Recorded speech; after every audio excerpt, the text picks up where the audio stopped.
Catching Fire by Suzanne Collins. I'm going to read you a book.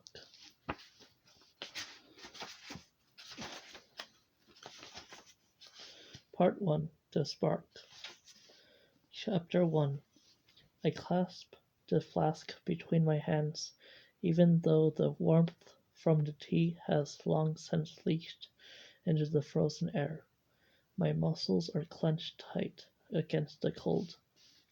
If a pack of wild dogs were to appear at this moment, the odds of scaling a tree before they attacked are not in my favor. I should get up, move around, and work the stiffness from my limbs. But instead, I sit as motionless as a rock beneath me. While the dawn begins to lighten the woods, I can't fight the sun. I can only watch helplessly as it drags me into a day that I've been dreading for months. By noon, they will all be at my new house in the Victor's Village. The reporters, the camera crews, even Effie Trinket, my old escort, will have made their way to District 12 from the capital. I wonder if Effie will still be wearing that silly pink wig, or if she'll be sporting some other unnatural color, especially for the victory tour. There will be others waiting too. The staff to cater to my every need on the long train trip. A prep team to beautify me for public appearances. My stylist and friend, Suzanne, who designed the gorgeous outfits that first made the audience take notice of me and the Hunger Games. If it were up to me, I would try to forget the Hunger Games entirely. Never speak of them. Pretend they were nothing but a bad dream. But the victory tour makes that impossible. Strategically placed almost midway between the annual games. It is the capital's way of keeping the horror fresh and immediate. Not only are we in the districts forced to remember the iron grip of the capital's power each year, we are forced to celebrate it. And this year, I am one of the stars of the show. I will have to travel from district to district to stand before the cheering crowds who secretly loathe me, to look down into the faces of the families whose children I have killed. The sun persists in rising, so I make myself stand. All my joints complain, and my left leg has been asleep for so long that it takes several minutes of pacing to bring the feeling back into it. I've been in the woods 3 hours, but as I've made no real attempt at hunting, I have nothing to show for it. It doesn't matter for my mother and little sister Prim anymore. They can afford to buy butcher meat in town, although none of us likes it any better than fresh game. But my best friend Gail Hawthorne and his family will be depending on today's haul, and I can't let them down. I start the hour-and-a-half trek it will take to cover our snare line. Back when we were in school, we had time in the afternoons to check the line and hunt and gather and still get back to trade in town. But now that Gil has gone to work in the coal mines and I have nothing to do all day, I've taken over the job.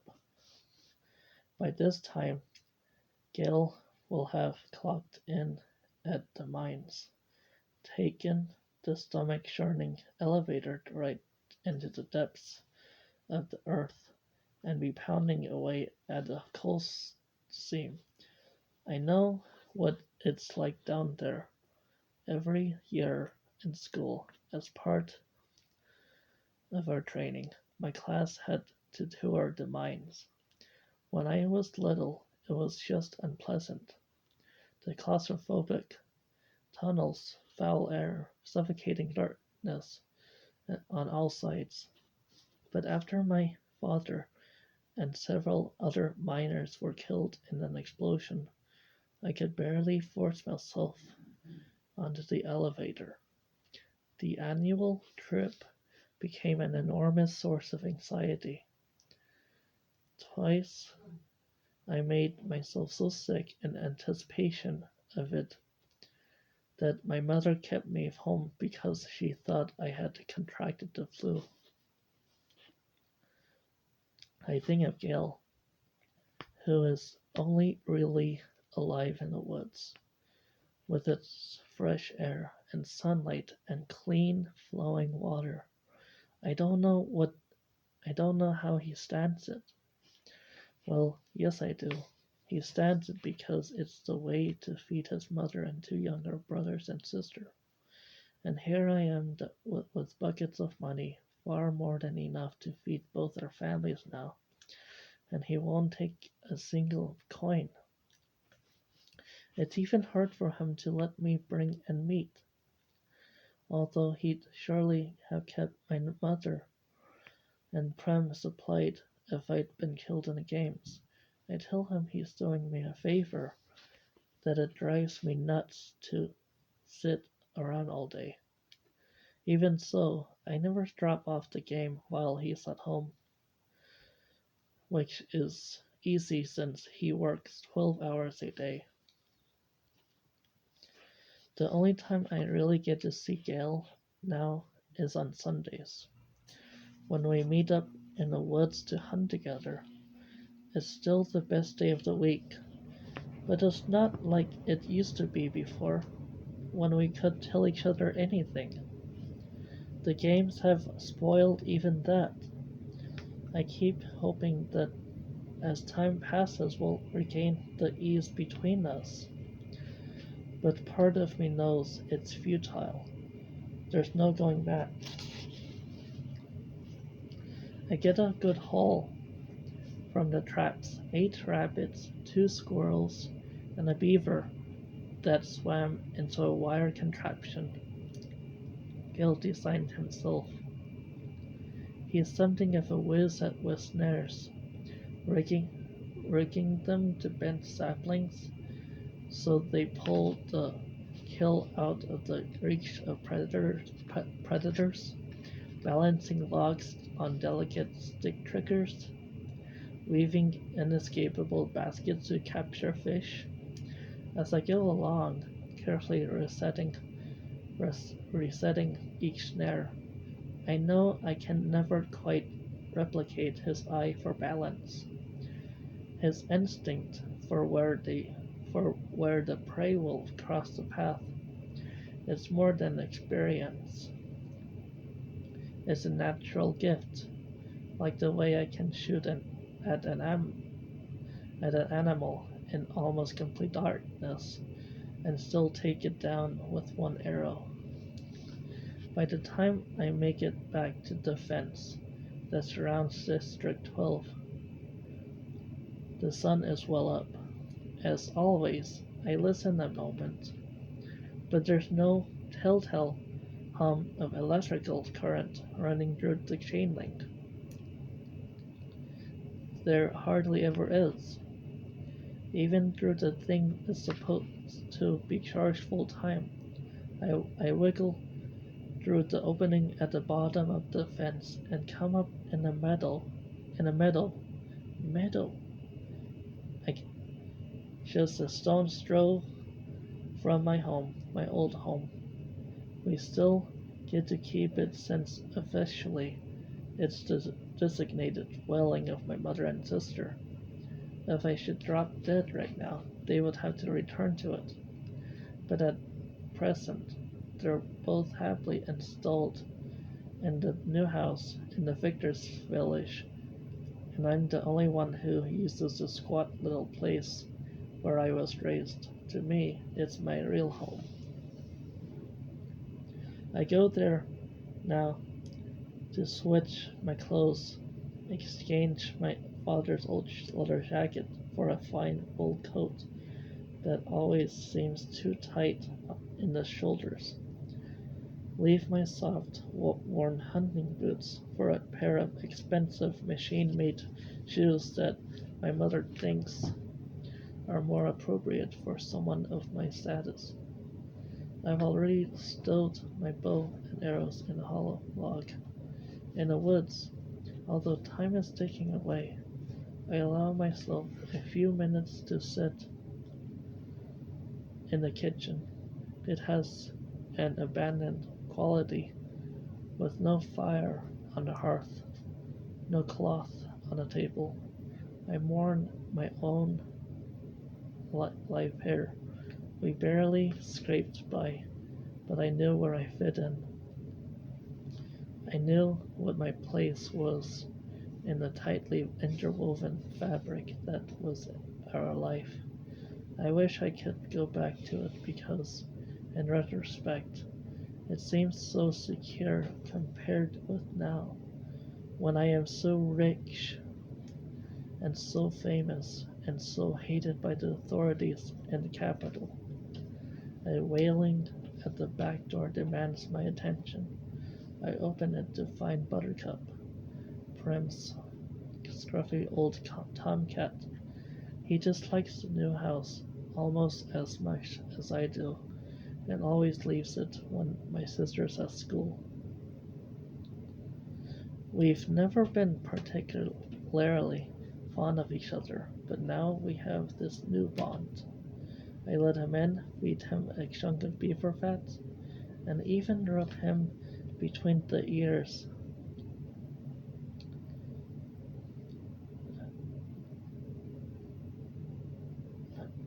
For a bit.